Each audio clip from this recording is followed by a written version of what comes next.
நம்மளுடைய PM gold வாங்க வேணாம்னு சொல்லியிருக்காரு. साथियों, गोल्ड यानी सोने की खरीद एक और पहलू है जिसमें विदेशी मुद्रा बहुत अधिक खर्च होती है. ஏன் கோல்டு வாங்க வேணாம்? இது மட்டும் இல்லாம அப்ராட் வந்து நிறைய போகாதீங்க, டிராவலிங்கும் கொஞ்சம் கம்மி பண்ணிக்கோங்க, பெட்ரோல் வண்டியில இருந்து ஈவிக்கு முக்காவாசி மாறிக்கோங்கன்னு சொல்லியிருக்காரு. ஏன் இந்த விஷயங்கள்லாம் சொல்லியிருக்காரு நம்ம டீட்டெயிலாக பார்க்கலாம்.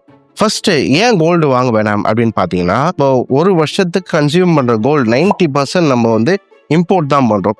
இப்போ இம்போர்ட் பண்றதுனால என்ன ப்ராப்ளம் இருக்குன்னா, INR வித்துட்டு USD மாற்றி டாலராக மாற்றி அதுக்கப்புறமா தான் என்ன பண்ண முடியும், வாங்க முடியும். இல்லை எந்த கண்ட்ரி கிட்ட இருந்து வாங்குறோமோ அந்த கரன்சியாக மாற்றணும்.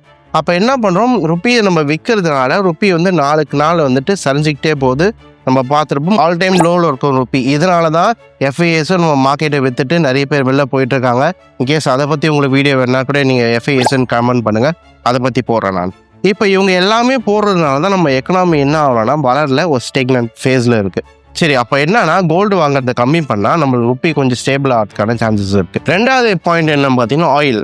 ஏன் வந்து அப்ராட் ட்ராவல் பண்ண வேணாம்னு சொல்கிறாருன்னு பார்த்தீங்கன்னா, அப்ராட் நம்ம ட்ராவல் பண்ணாலும் என்ன பண்ணிடணும்னா INR விற்றுட்டு அவங்க கரன்சி வாங்கணும், அதுலேயும் ருப்பி அடி வாங்கிறதுக்கான சான்சஸ் இருக்குது. இது மட்டும் இல்லாமல் நிறைய ஃப்ளைட்ஸ் வந்து என்ன பண்ணியிருக்காங்கன்னா கேன்சல் பண்ணியிருக்காங்க. ஏன்னா ஃபியூலோட ப்ரைஸ் அதிகமாக இருக்குது. அவங்க என்ன பண்ணியிருக்காங்கன்னா கவர்மெண்ட் கிட்ட போய் எங்களுக்கு ஹெல்ப் பண்ணுங்கன்னு சொல்லியிருக்காங்க. அப்போ நம்ம கேன்சல் பண்ணால் அவங்களுக்கும் ஹெல்ப் பண்ண மாதிரி இருக்கும். இது வந்து இன்னொரு விஷயம்.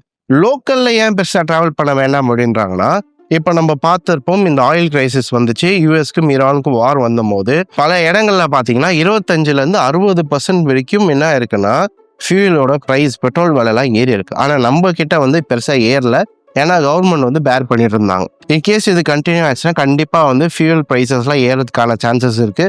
அப்போ இது யாருக்கு பாதிக்கும்னு பார்த்தீங்கன்னா இது கண்டிப்பாக மக்களுக்கு பாதிப்பாக இருக்கும். அதனால தான் என்ன சொல்லியிருக்காருன்னா, இதை கோவிட் மாதிரி வந்து என்ன பண்ணுங்க, ட்ரீட் பண்ணுங்க.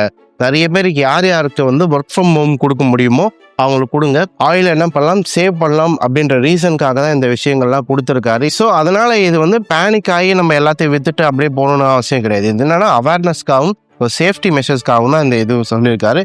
எனக்கு வீடியோ உங்களுக்கு கிளாரிஃபை பண்ணியிருக்கோன்னு நினைக்கிறேன் எதனால சொன்னாருன்ட்டு. இது மட்டும் இல்லாமல் பல விஷயங்கள் பற்றி தெரிஞ்சுக்கணும்னா நீங்கள் என்ன தெரியணுமோ அதை பற்றி கமெண்ட் பண்ணுங்கள், அதை பற்றி நான் வீடியோ போடுறேன்.